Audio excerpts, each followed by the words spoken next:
Good morning. We are going to present on the impact of automation on blue-collar workers. So first, some background. We are currently living at the dawn of the fourth technological revolution, in which artificial intelligence and computer technology is approaching a level of sophistication that surpasses the quality of human labor. For those reasons, it has become more economically beneficial for employers to simply substitute the common worker with a robot that demonstrates high productivity and high intelligence. In fact, our research has even demonstrated that up to 47% of all jobs are at risk of being displaced by automation. This has led my team to ask the question, how exactly will the American low-skilled workforce be impacted by these advancements on automation? An apt visualization for categorizing the jobs at risk and not at risk of automation is a Punnett square, with non-routine and routine on one axis and cognitive and manual on the other. According to world-renowned economist David Otter, manual routine jobs, such as retail or factory workers, are most at risk of being replaced by technology. In a similar manner, cognitive routine jobs, such as data analysts, also face threats of being displaced by computerization. This is supported by the Economic Development Journal, which states that there has been an observed decline in cognitive routine and manual routine jobs over the past few years, thus implying that there is a decreasing demand in the overall amount of jobs that can be easily displaced by robots. This has led my team to identify the issue that the forecasted effects of automation's replacement of routine jobs calls for preemptive measures to assure workers' financial stability.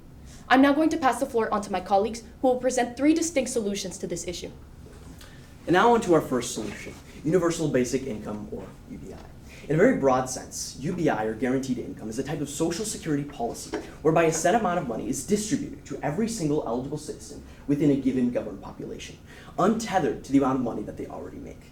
In our solution, we're proposing the distribution of $1,000 a month, or $12,000 a year, to every single American citizen above the age of 18. We believe that the impetus or the motivation for this legislation, among several other reasons, is mainly the adverse effects of artificial intelligence on workers. You see, as my colleague already mentioned, as artificial intelligence continues to reshape skill demands, career opportunities, and the distribution of workers across many industries and sectors in the United States, it can also have some very negative effects for certain workers. We believe, as many of them would be forced to look for new jobs, learn new skills, and potentially change career paths entirely, we believe that universal basic income in the form of $1,000 a month is exactly the kind of financial safety net that these workers need, not to live off of, such as to foster complacency, but enough to get them off their feet, enough to help them boost the American economy. We believe that this would be achieved jointly through the consolidation of already existing welfare programs, in addition to the implementation of a 10% value-added tax on companies employing automation and on American goods and services, which, I'll have you note, is just half of the OECD, or Organization for Economic Cooperation and Development, a club of 36 mainly rich countries, is just half of their average, was approximately 19%. Now, while many journalistic publications may not explicitly mention UBI in their solutions to employee churn and staff turnover due to AI, many of them consistently reference the broadening of access to certain important social supports and universal social programs, which is essentially what we're trying to do here. And there are also many much more supportive takes in favor of UBI, such as in this podcast called Freakonomics, where Stephen Dubner and Andrew Yang discuss how if you put $1,000 a month into the hands of American adults, it'll go directly into the consumer economy. Whether that be through car repairs, tutoring your kids, or the occasional night out, it's all going to directly benefit businesses, consumers, and the broader constituency of the United States. But there are also some very important notable limitations with this kind of policy. For one, the political and social feasibility could be hindered by this socialist stigma that follows it, right? It could potentially stall its implementation or prevent it from being implemented indefinitely. Second comes the cost. At around $2 trillion US, the cost is absolutely a limitation to this legislation, which isn't to say that it wouldn't be covered by our VAT and our consolidation of welfare programs, but it definitely would be a point of contention, as many people wouldn't consider our arguments valid. And lastly, there's the question of misuse. The question of whether the American people will even use this money responsibly. Of course, in many studies looking at Finland and Alaska, for example, it has been well documented that they will likely, by and large, use this money responsibly. It's definitely a factor to consider. But now I'd like to pass the floor to my colleague Irene, who's going to talk about P-TECH and high schools. Thank you. It is imperative that we find a way to assert a place for future workers in a technology-driven economy. This is why our next solution focuses on the nationwide implementation of P-Tech schooling, a system that prepares workers for a new-collar economy. What is a new-collar economy? The World Economic Forum suggested in 2018 that automation would take over at least 75 million jobs, most of which belong to the manufacturing sector. However, it would also create at least 133 million of these, and these would be known as the new-collar economy because they do not require the typical 4-year degree, but some vocational or technical training. This is why it is imperative that modern schooling would focus on preparing students to take on the future of jobs, which is why more schools across the United States should be modeled after the Pathways in Technology Early College High School, or P-Tech schooling, a program originally invested on by Ginny Rometty, the ex-CEO of the International Business Machines Corporation, or IBM. In her school, students are mandated to take at least 4 years of high school and 2 years of a post-secondary STEM degree, but they can move at their own pace. Within these years, they take both high school and college classes and industry-guided workforce development. This means that upon graduation, they have the skills necessary to either attend university if they wish to, or fill the positions in entry-level careers in healthcare, manufacturing, or other competitive fields. Although such type of schooling would help prepare workers for the future of jobs, it does come at a cost. It would be very costly to implement this type of system throughout the many high schools of the United States, and many people would decide to opt and to stay within the traditional 4-year high school programs. Thank you. Now, to present the third solution, Sofia.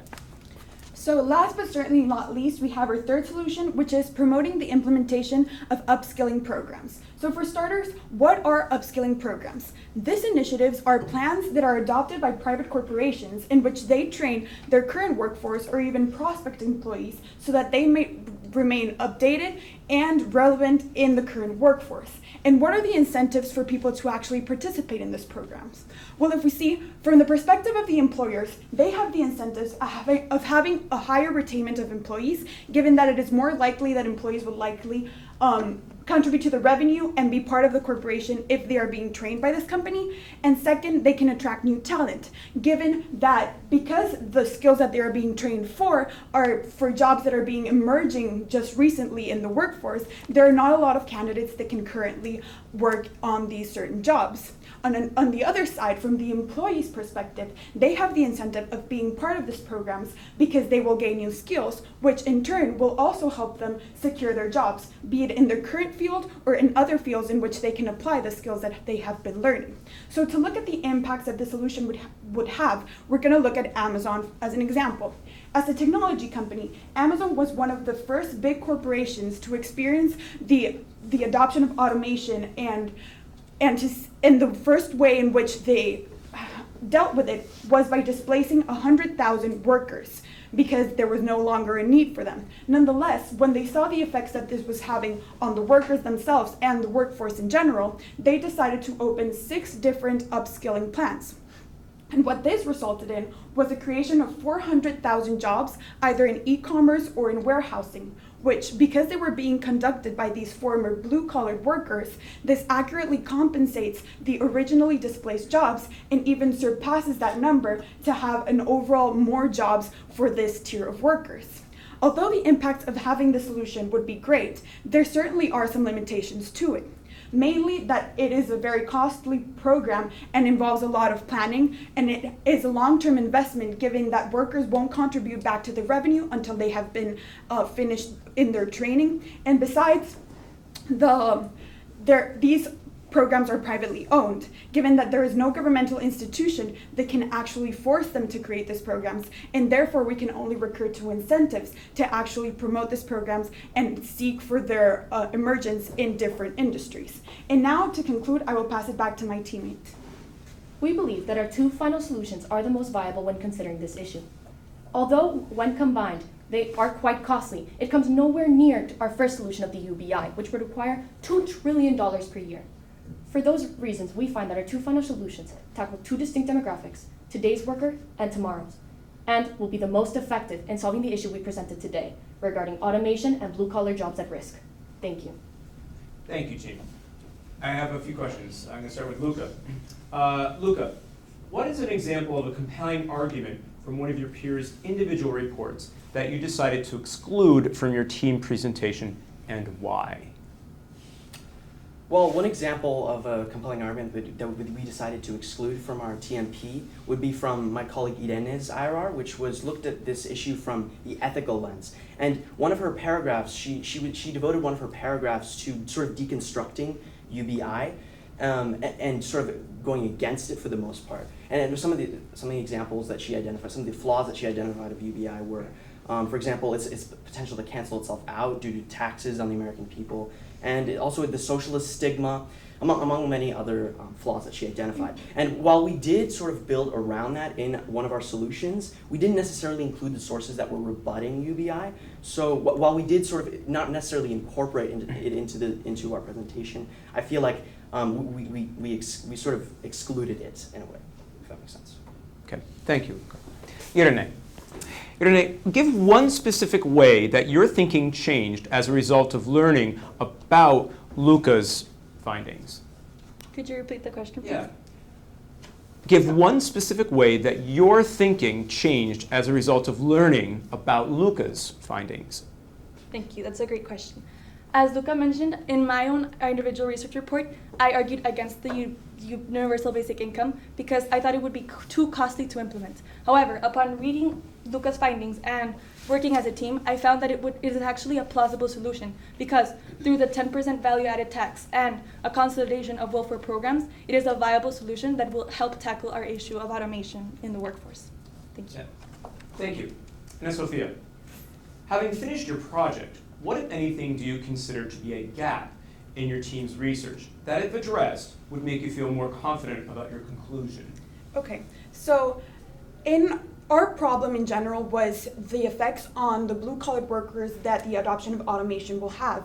And as we demonstrated in the Punnett Square and with Olivia's research, we saw that we were targeting mostly the non-cognitive manual jobs in our solutions. Nonetheless, if we had more time and if we had to look into different aspects of this issue, I believe, and we have discussed this priorly, that addressing the manual cognitive work would be a way in which we can mostly benefit our research in general and make it richer, because these are specific jobs that are still at risk but that have been excluded from these specific solutions.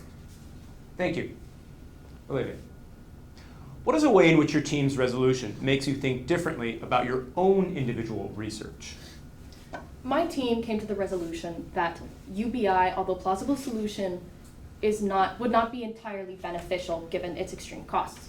However, my own research, I concluded my research from a social perspective in which I concluded that the UBI would actually be the most plausible solution, given that it would allow workers to get back on their feet and assure their well-being. However, of course, our conclusion contrasted these ideas and changed my thinking entirely because I realized that the costs definitely outweigh the benefits. Thank you. Very good job, team.